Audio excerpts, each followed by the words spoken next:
Now to an ugly little surprise that appears to be buried inside one of Glenn Beck's latest conspiracy theories. Take a listen to Beck naming people he believes are linked to, in his words, the quote, era of the big lie. Who is the intelligent minority? Edward Bernays, his uncle Sigmund Freud, George Soros, Governor Ed Rendell, Cass Sunstein, Andy Stern, Richard Trumka. Bernays, remember, he started as a journalist and he was a big fan of Walter Lippmann's work. Francis Fox Piven. You just heard Beck tick off 9 names plucked from the roll call of history. The ugly surprise? As Jeffrey Goldberg of The Atlantic pointed out, 8 of them are Jewish. 8 of the 9 people on his, quote, intelligent minority list are Jewish? Are you kidding me? Any chance that's random?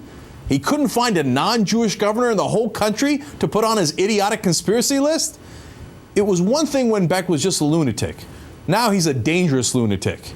Beck has accused the last person on that list, Francis Fox Piven, of a plan to, quote, collapse our economic system. Piven is now receiving death threats. With me now is Francis Fox Piven, a leading thinker on the left for decades and whose work includes seminal writings about poverty in America. She's a professor of political science at the City University of New York. Professor Piven, it's great to have you here, and I just wanted to ask you first, are you now or have you ever been a member of the intelligent minority? I don't know what that means. I mean, I thought the list of 9 was the 9 most dangerous people in the world or on the planet. I mean, that's also a crazy idea. But why is the intelligent minority equivalent to the 9 most dangerous people in the world? You know, the Glenn Beck phenomenon, when I first realized what was going on, what he was doing, he's featured me for on and off for about 2 years. I thought it was funny at the beginning, and gradually over time I've come to see it as something really important, really insidious, very scary that's going on in the political forums of the country. A lot of people are listening to Glenn Beck, and they're listening to these very strange, I think, paranoid stories about why things are changing in this country, why things are going wrong for them. And why? What is the answer?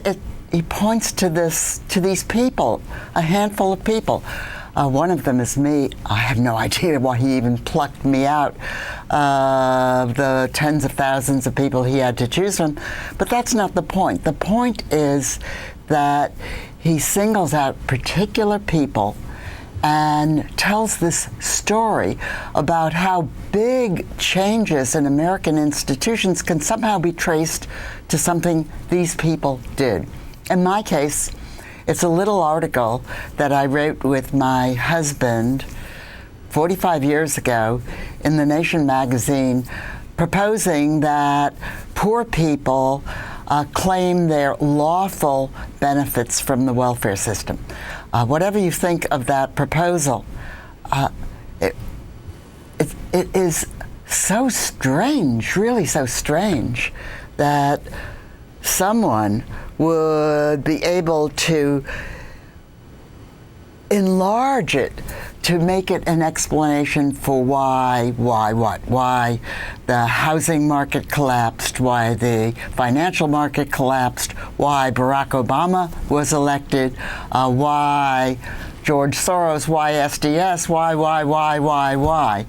But, you know, we live in a very complicated society. It's hard to understand, and these stories get traction when they're repeated a lot. Professor Piven, we've seen this movie before, and he talks about Soros as an international financier who is, quote, a puppet master. Those are words we've heard before. They've led to dangerous things. And in your case, you're getting death threats, we hear. Can you tell us quickly about that? Well, the death threats, I think they began, you know, I don't watch Glenn Beck, and I don't look at his blog, The Blaze. So my friends or my students have to tell me about what's going on, or I don't pay any attention. I think the death threats escalated, at least, after I wrote an article that was on the Nation blog at the end of December. It was published in their January 10th issue. And it was a short essay trying to examine why the unemployed were not protesting, why they weren't doing what they had done during earlier periods of very serious unemployment, which was marching, rallying. Professor Piven, we want to thank you for joining us tonight, and of course we hope you're all right, and this is dangerous times, so please take care of yourself. We really appreciate you joining us tonight. Thank you for having me.